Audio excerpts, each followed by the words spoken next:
Tonight at 9, Ball State students are calling the community to action. Find out what they're doing and why. And a group of acting majors put on a benefit show for their department.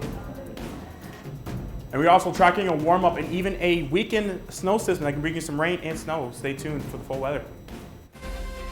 From the heart of Ball State University, live from the Unified Media Newsroom, NewsLink Indiana starts right now. Good evening, everyone. Thanks for being with us. I'm Lily Cedardahl. And I'm Delmy Hernandez.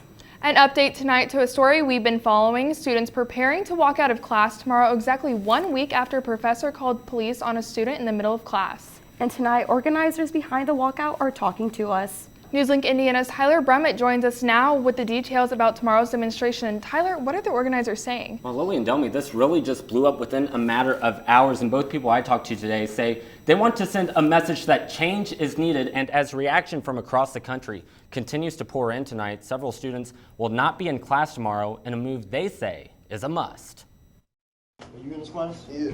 What should I talk to you about? In a video on campus that made national headlines, a Ball State professor calling the police after a student refused to move seats. Are you being disruptive in the class? No, I'm not doing that. No. And just 1 week later, students will be walking out of class. Caitlin Maloney and Kwesi Rogers both didn't know each other before last week's viral confrontation. But now the two of them are taking steps they feel are needed. The police should never have been used as an enforcer for a professor to get what he wanted. Things can easily be swept under the rug if you allow it to. The incident happened last Tuesday when senior Sultan Benson says he was sitting at the back of his marketing class. That's when he says his professor Shaheen Borna asked him to move to the front and then called Ball State University police when he said no. Last week, Benson spoke with NewsLink Indiana and told us in those moments he was concerned with what he says could have happened. What if I got killed? I just got beat down for no reason. Are you taking care of my hospital bills? Are you paying for my funeral?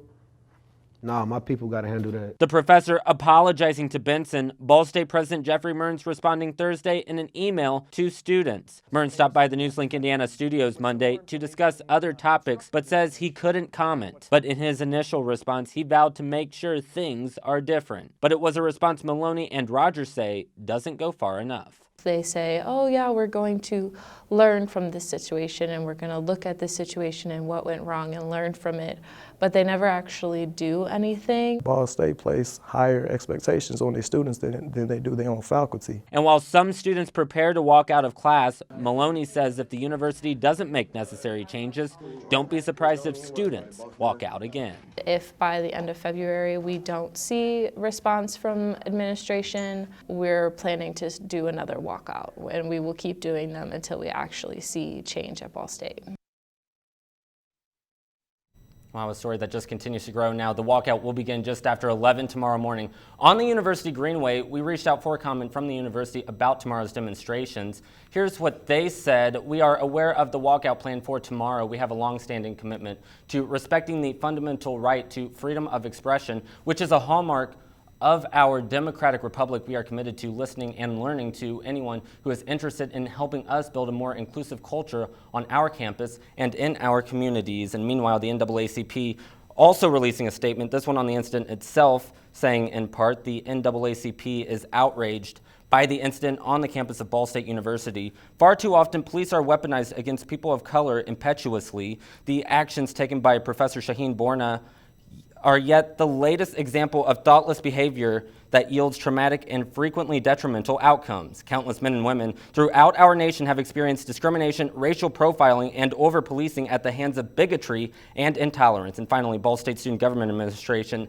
Elevate, also released a statement saying, in part, we believe this incident was severely mishandled. For a student to have the police called on them while in a classroom, their conduct must be egregious and at a level where the safety of both them and those around them is seriously in question. Sultan Benson was not displaying this kind of behavior in any way in Shaheen Borna's class. And we do want to let you know that NewsLink is going to be at tomorrow's walkout, and we're going to have the very latest, ladies, right here tomorrow night at 9.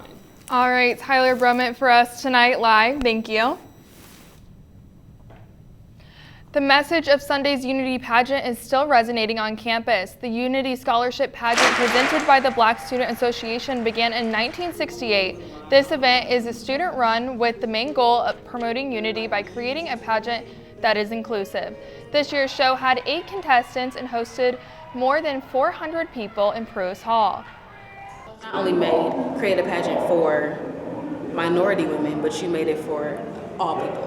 And so I think it says a statement in itself, why unity is so important. And for it to be going for over 50 years, it's a blessing. I mean, it's great. This event, along with every event at the Unity Week, was produced by BSA Spectrum, the Asian American Association, and the Latinx Student Union.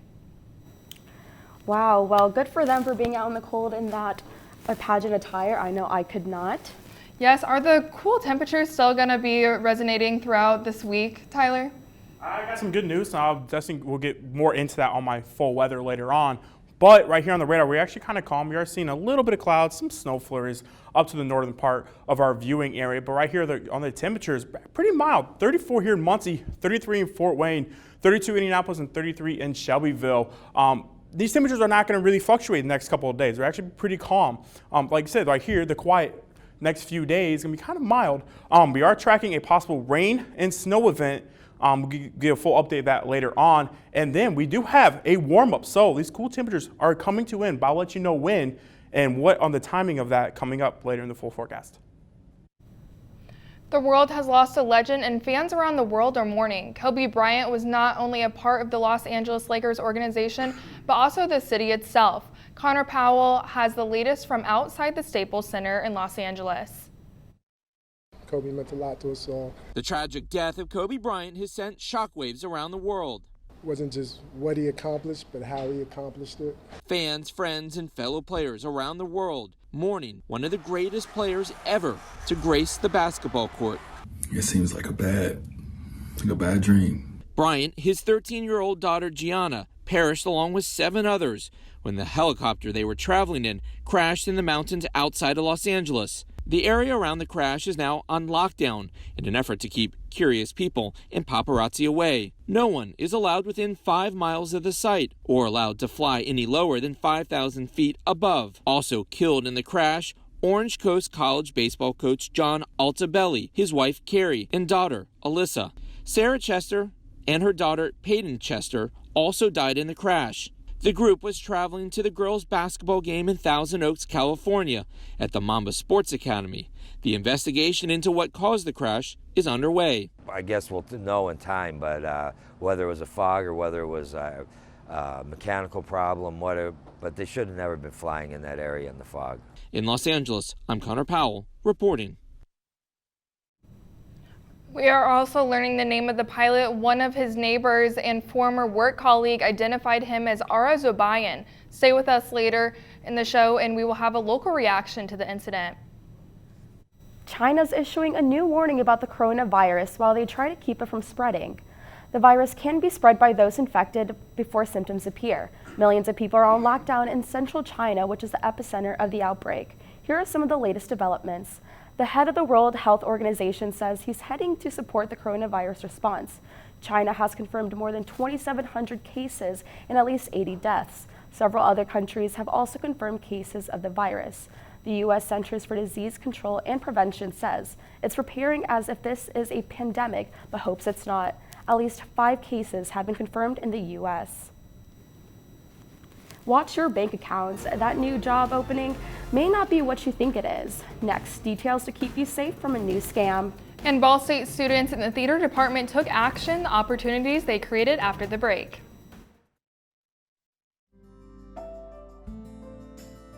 Riding the bus is an easy thing to do. Last year, we carried 60,000 riders from the Ball State area. 50,000 of those were students.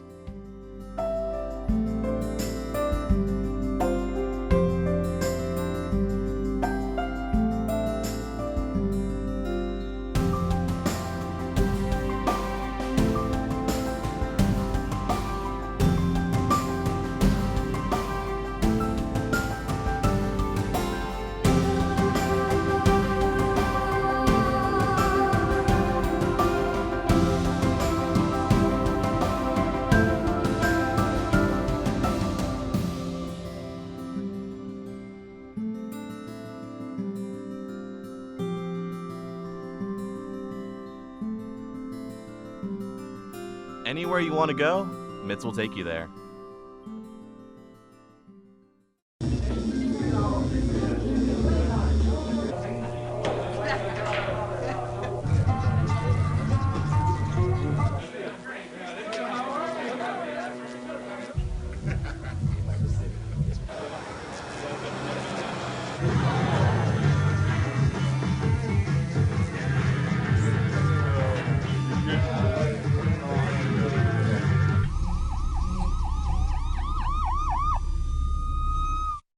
So, I just moved in with this family, and it's embarrassing. The little one, he likes to go outside and crawl around in the giant litter box. I don't know what he's doing. I mean, I was born and I knew how to use the litter box. Look at that! That's disgusting! Oh, poop already! You're making me nervous. Oh, okay, I can't look at this anymore. I really hope he grows out of this, for his sake. Welcome back. As Ball State is expanding, funding for some departments are decreasing. NewsLink Indiana's Emily Harless attended a benefit show on Friday put on by 4 sophomore acting majors who wanted to target that problem. Yeah, that's right, Delmy and Lily. And you know, there's a phrase I've heard before, and it's that everyone loves a little mystery. And while some people like to watch it, others like to get involved in it. Now, some students and faculty of Ball State's Department of Theater and Dance did just that by putting on the play Red Rabbit, White Rabbit. The play is most well known for its unpredictability. The concept for the play is that the performer is selected moments before they read and perform it for the first time. Dee Batiste, an adjunct professor within the department, was the person selected to fulfill the task, something she said was exhilarating. It was a little scary, but I've performed before. It was mostly exhilarating. It was interesting because I was learning with the audience. The idea for the show stemmed from sophomore acting major Paige Demba and 3 of her friends. Demba bought the script online after it appeared in her Amazon recommended. I thought it sounded like a really interesting concept from like the little bits that I've heard. I really hadn't heard any of the specifics. While the show itself may have sounded like an interesting concept, it wasn't the only motivator. This semester, funding for the department's scholarships was down, something Batiste says is crucial for some students. Scholarship money is everything. I think education truly is, like, it's a lifelong gift. I think it's a shame that everyone doesn't have access to it. Demba agrees. The Department of Theater and Dance, like you said, doesn't get as much funding as we would like, which is very sad. And while it isn't confirmed that the budget cuts are due to the Ball State expansion, Batiste thinks that it may be a strong possibility. I mean, I think everywhere money is tight for everybody. I think it could be the expansion. And the scholarships are not the only thing being affected within the department. There's actually more drastic changes for students. We will stay on top of this story, but for now, live in the newsroom, Emily Harless, NewsLink, Indiana. Emily, thank you. The department raised over $600 from the performance. The U.S. Census Bureau has thousands of temporary positions, but the Better Business Bureau says to beware of scams. Scammers are posting census job openings online. If you have to pay for an application or training, it is a scam. Federal agencies never charge application fees. Scammers may ask you to provide your personal and banking information to run a credit check or to set up a direct deposit. Sometimes they overpay victims with fake checks and ask them to wire back the difference. These are all scams to steal your information. 23andMe, the at-home DNA testing company, is cutting 100 jobs. The roughly 14% cut comes after a decline in consumer demands for genetic testing. CEO Ann Wojcicki suggested privacy concerns as a possible factor in the decrease of demand. She said the company needs to, quote, better communicate privacy standards to build trust. Wojcicki also mentioned the economic downturn can keep people from buying the testing kits. Tyler, can you tell us what's coming up in the weather? Yeah, we are tracking some warmer temperatures. We are tracking as well another round of snow and rain. I'll be giving more update on that coming in my full weather after the break. For those who serve today, and those who served before them, for those whose sacrifice will never end, the Gary Sinise Foundation shows its gratitude through entertainment, outreach, and life-changing support. We can never give enough, but we can always give a little more. Find out how you can donate at GarySinise Foundation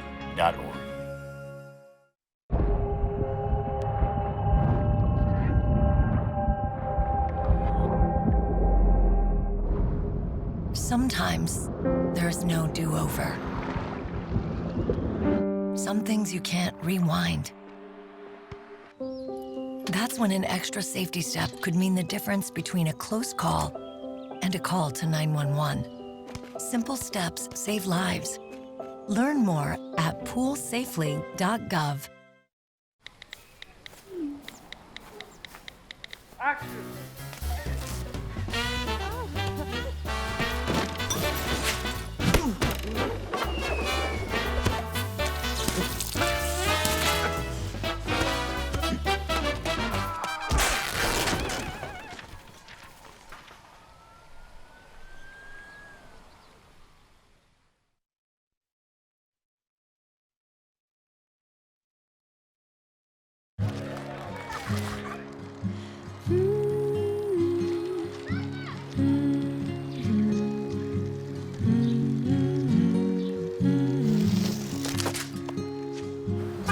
Of all the things you've done with your bike, donating it to Goodwill may be the most incredible of all.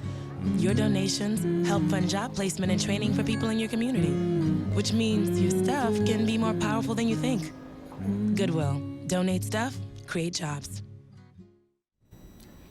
Now, I know that Delmy and I have both suffered from the flu recently, so are these cold temperatures still going to linger around, or are we? I do got some good news. Okay.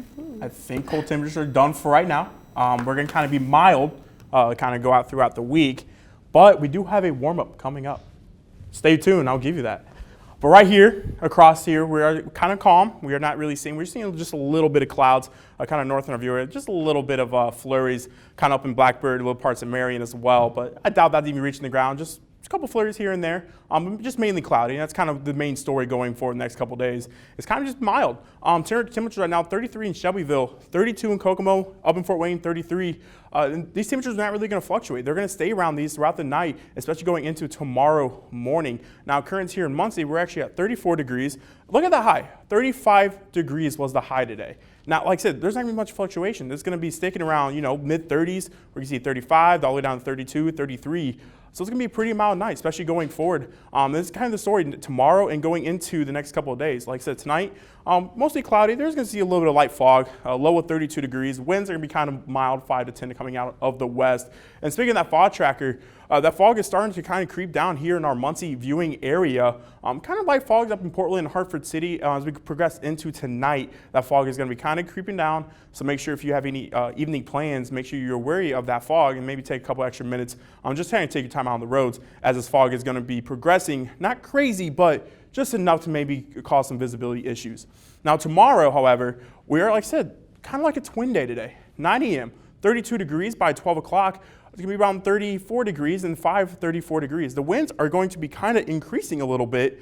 As we can see here on that wind chill map, these forecasted wind chills by your Tuesday at 9 a.m., 15 degrees here in Muncie, Anderson, 20 degrees. And we're going to time this out going into the next couple of days. Like the wind chill is going to be sticking around that 18, kind of lower teens or upper teens, for the next couple of days. So especially for Tuesday, as that's going to be the windiest day is tomorrow. So maybe grab that winter jacket. Don't put away just yet, but I think Tuesday is a good day you can kind of keep it out, and then Wednesday, Thursday you can kind of start taking it out and maybe getting a lighter jacket as we start to warm up just a little bit. Now, Precision Cast, we are tracking that system I was talking about coming into the weekend. Now, these clouds are going to stick around all the way Thursday to 4 o'clock, and then Friday we start seeing a little bit of flurries, kind of maybe some rain shower for late Friday evening. If you are just going to be heading out, maybe grab that umbrella just in case. I think you will be mainly dry for most of Friday, but Saturday, this is a little bit different. We are tracking that system. We are seeing a little bit of snow, a little bit of rain. Now, we're going to have warmer temperatures, so we're not going to see all snow. Most of it, I think, is going to be rain, but that snow can make it in, so it could be for a messy commute on Saturday, especially for Sunday morning as well. So this is kind of going to be a late Saturday into early Sunday morning. So if you're going to church maybe on Sunday morning, make sure you take a few extra minutes, as these roads could be kind of slushy because of that snow and rain mixture going in. But as that moves out, Monday, you're going to wake up and you think nothing's going to be there because we have that warm up coming, and it's going to be on Monday. On the next 6 to 10 days, we're going to actually be above average. And yeah, we are tracking these temperatures are going to be up into the upper 40s, and we can even see 50 degrees as well. So but here, we gotta get these next 3 days. 34 degrees by Tuesday. Wednesday, 34 degrees. And then Thursday, 37 with partly cloudy skies. Friday, we're gonna see some sun with a high of 40 degrees, and then that system's gonna come through on Saturday. That is when we're gonna start seeing that slushies kind of commute for your Saturday evening and into early Sunday morning. But then, look at those temperatures. 45 degrees by Sunday. Monday, sunny skies, a high of 50 degrees. I am ready. I mean, spring's here. It's like winter hasn't even been here yet, and I'm actually excited for that. Yes, that's definitely good news for our colds. Absolutely. So Blake, what do you have for us in sports? Coming up in sports, find out how a local high school's wrestling team turned doubts into motivation to make it to the top, and Ball State's basketball team took a moment to remember the influence of Kobe Bryant and what he left on the team. Next in sports. So if one cat has 4 kittens who reproduce every 6 months, how many cats will there be in 5 years? Who's got it? Is this... What is that? Seriously? Who threw that? Cats are terrible at math, but they sure do multiply. Please spay, neuter, and adopt. The solution is 10. I'm a teacher. Let me tell you what I make. I make learning a privilege, not a chore, and frustration a tool, not an obstacle. I make working hard seem easy and giving up impossible. I make an old subject feel like a fresh thought and unconventional methods common. I'm a teacher. I make more.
Good evening and thanks for sticking around. I'm Blake Dahlier with sports. Cowan Wrestling is gearing up for sectionals, but a few short years ago, there wasn't a team at all. I went out and hit the mats to find more. A small school with big dreams. There was plenty of people that told me that they didn't think they could happen at Cowan High School. With a lot of doubters and its principal retiring, Cowan Wrestling was brought back just in time. So fortunately, about the time I retired, Mr. Abbott, Tony, and Mr. Bloom, they got together and with a little help from me, but mostly those two did what needed to be done, convinced the school board to give it a shot. It's a story of what ifs, and it's hard to say where these athletes would be without wrestling. Honestly, probably sitting at home playing video games, but here I'm working out, getting bigger, stronger. This opportunity is one the soon-to-be wrestlers took full advantage of. This program I started here whenever I was in middle school. Actually, probably before that, but it's just been a life changer, honestly. Not 5, not 10, not 15, but 20 years, 2 entire decades, Cowan went without a wrestling team. But after hitting reset in 2015, Coach Abbott often reflects on why he came to coach. For what it done for my life, that's why I do it, to kind of repay the favor. Bringing us to today, the Blackhawks program, reborn and arguably stronger than ever, thanks to a team effort. He's the only senior on the team now. I think Tom Stevens is saying when he started 4 years ago, he was one of 4 wrestlers. And now they've gone up to where they are now. And if you walk into practice now, you're going to see about 25, maybe 26, 7 kids in there on a day. And each of those student athletes are aiming high. This year I want to go to semi-state. Cowan repeated as MEC champions this past Saturday. Next on the agenda, to move through sectionals Saturday morning at 9 o'clock at Delta High School. Following the death of Kobe Bryant, Ball State basketball has a heavy heart today. NewsLink Indiana's Joey Moore sat down with the team this afternoon. There were heavy hearts in Worthen Arena today after Ball State basketball heard of Kobe Bryant's death. What he meant to a lot of people, and I'm devastated for his family, for his wife, his other daughters. It's a hard time for a lot of people just because of what he meant. It's a great loss for the game of basketball. Kobe was an inspiration to the players, including Josh Thompson. I remember my dad took me to go see Kobe actually play when they played the Pacers. So I always looked at Kobe, LeBron, Tracy McGrady, a lot of them players I always looked at. That was like our superheroes. The Cardinals will play at Bowling Green with heavy hearts on Tuesday evening at 7. In Muncie, Joey Moore, NewsLink, Indiana. Bryant was just 41 years old. The Los Angeles Lakers and LA Clippers game tonight at Staples Center has been postponed. Now, that is just devastating news to hear about Kobe Bryant, but I don't know about you guys, but did you see the tributes being paid to him around the league in games, taking 24-second violations, 8-second violations to honor those numbers, and a lot of great people coming in to support the Bryant family? Yeah, that's definitely great that there's such a big support system, and it truly is a tragic loss. It's very surreal indeed. When we come back, we will take a final look at weather. Hey, did you know 2.4 million loving cats and dogs in shelters and rescues need our help to find a home? Let's go to theshelterpetproject.org and meet if you are in a shelter near you. Harlow, oh, she's one great listener who loves to hear all your stories. My kind of cat. Cerulo is a sweet, goofy boy who's eager to please. Sounds just like another dog I know. So go to theshelterpetproject.org, search your local shelters and rescues, and go for a cuddle with your next best friend. Adopt. Problems, the ones nobody talks about at cocktail parties. We go looking for them. No matter the obstacles, no matter the odds, we surround a community's most critical problems, and we fight. United Way fights for the health, education, and financial stability of every person in every community. Will you? It doesn't take a scientist to cure hunger or a fancy economist to create safe housing. It takes imagination, creativity, sweat equity. And I think of kids going to school hungry. Hunger, homelessness. In this land of plenty, seriously? Come on, we could fix this. Help out, or don't. The choice is yours. Weeknights, NewsLink Indiana brings you the news before you go to bed. But Friday mornings, you're waking up with Cardinal weather. We've got the latest news headlines. Freezing temperatures have set in all the way down in Louisiana. One man dead after flooding in Venice, Italy. Up to the minute weather conditions. Cold temperatures are the story this morning. And of course, lots of fun. Andy Keister, former cheerleader, up top right here. I do have, I don't know if you can see it, a toucan this morning? Toucan, the Fruit Loop guy. Join us Friday mornings at 8 on Facebook Live. Last night, a new record holder took the stage as the youngest solo performer to an album of the year. Let's take a look. And the Grammy goes to, okay, we're doing it? Billie Eilish! 18-year-old Billie Eilish took a total of 5 Grammy Awards home, 4 of them being the biggest Grammy Awards: Best New Artist, Recorder of the Year, Song of the Year, and Album of the Year. Eilish is now the first woman ever to win all 4 of those major awards. Wow, good for Billie Eilish. Now, one last time, can you tell us about the weather, Tyler? Yeah, like I said, we got that warm-up coming up. We're tracking that system for Saturday and Sunday.